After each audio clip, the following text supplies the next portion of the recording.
Hello, and welcome back to Highly Successful Couples, the show that helps couples grow together instead of growing apart. I'm your host, Nick Solacek, and today I want to share a few thoughts on resistance in relationships, what to do when your partner is saying that I don't know how or I can't, they're stuck in their frustration. Maybe they're blaming you for the challenges that you experience in your relationship.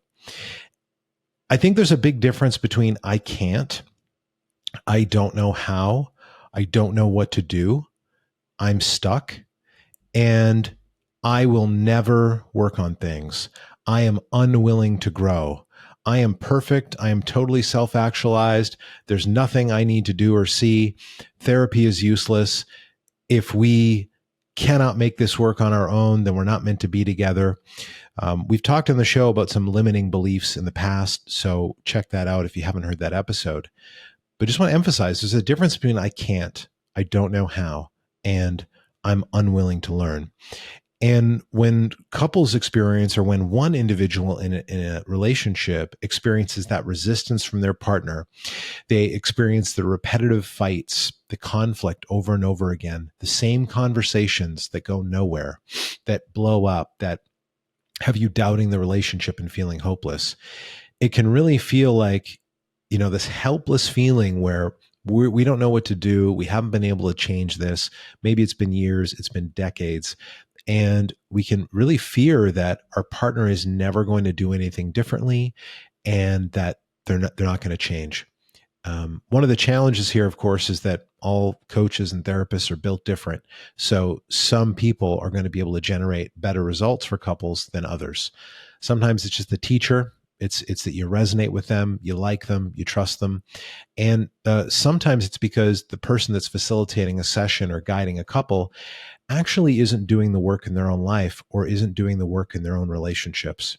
There are many degrees that people can get that doesn't require them to actually work on themselves or practice these concepts in their adult relationship, and they can have trouble guiding others as a result. So the main takeaway here is, look, I can't, I don't know how is different than I will never.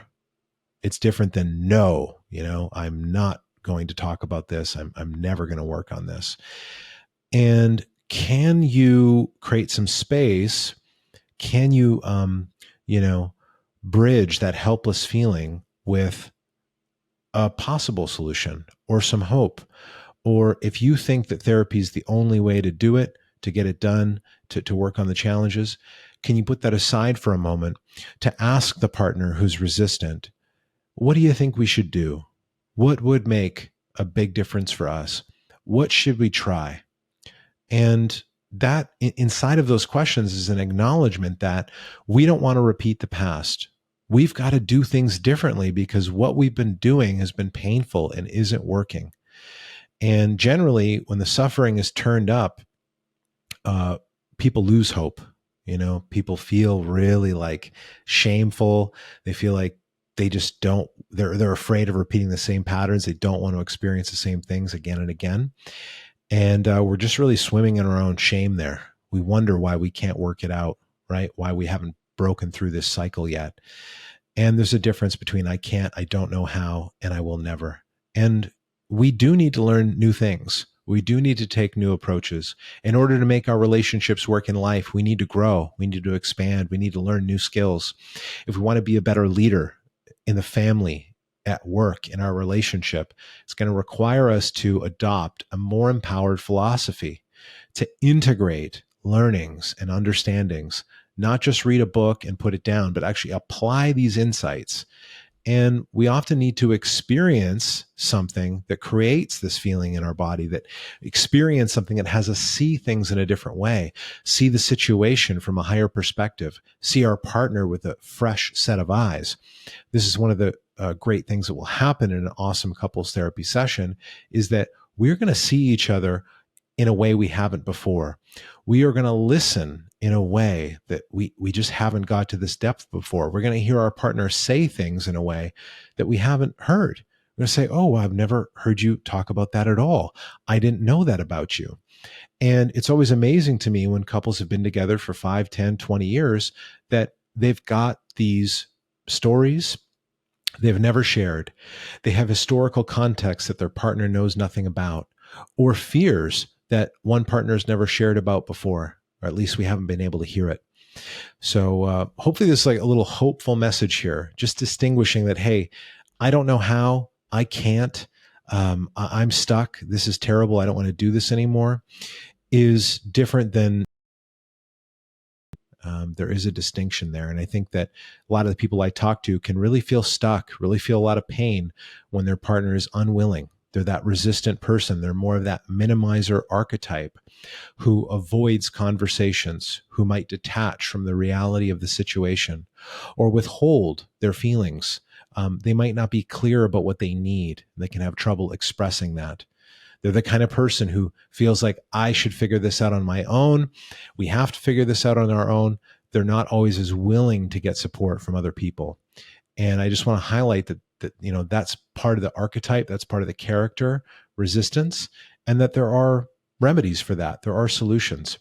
I've referenced episode 2 a lot in our podcast because resistance is a big thing. We've all got it in different ways. Resistance to forgive, to understand, to listen, to acknowledge that we're not perfect and we've got some work to do. So if you haven't heard that episode, go back to it. Hopefully this is helpful for you. If you're dealing with this in your life, just acknowledging that, okay, I don't know how yet. I haven't learned the skills. I haven't taken on this new empowered philosophy yet, is different than I will never do it. And we've got to take baby steps to make progress, because that's the thing that makes a difference for us. It makes us feel fulfilled in our life and in our relationships when we are making some kind of meaningful progress. Whether we read a book together, listen to a podcast like this, or actually dive in to couples work, to retreats, to, bigger experiences that can create deeper, profound connection for us and really make all the difference. Ultimately, what we're trying to do is restore empathy for the couple. I sense what you're experiencing. You sense what I'm experiencing. We get each other. I understand. I'm like really sensing what it's like to be in your shoes. And when that happens, they get more in the same team. They're more willing to create agreements. Part of their curiosity comes online. Part of their creativity comes online about how they could do things differently, what kind of solutions they could generate. And that's a powerful, meaningful, and necessary experience to have. Thanks for listening. We'll see you next week with more insights that can make a difference for you. Look forward to chatting with you then. Bye.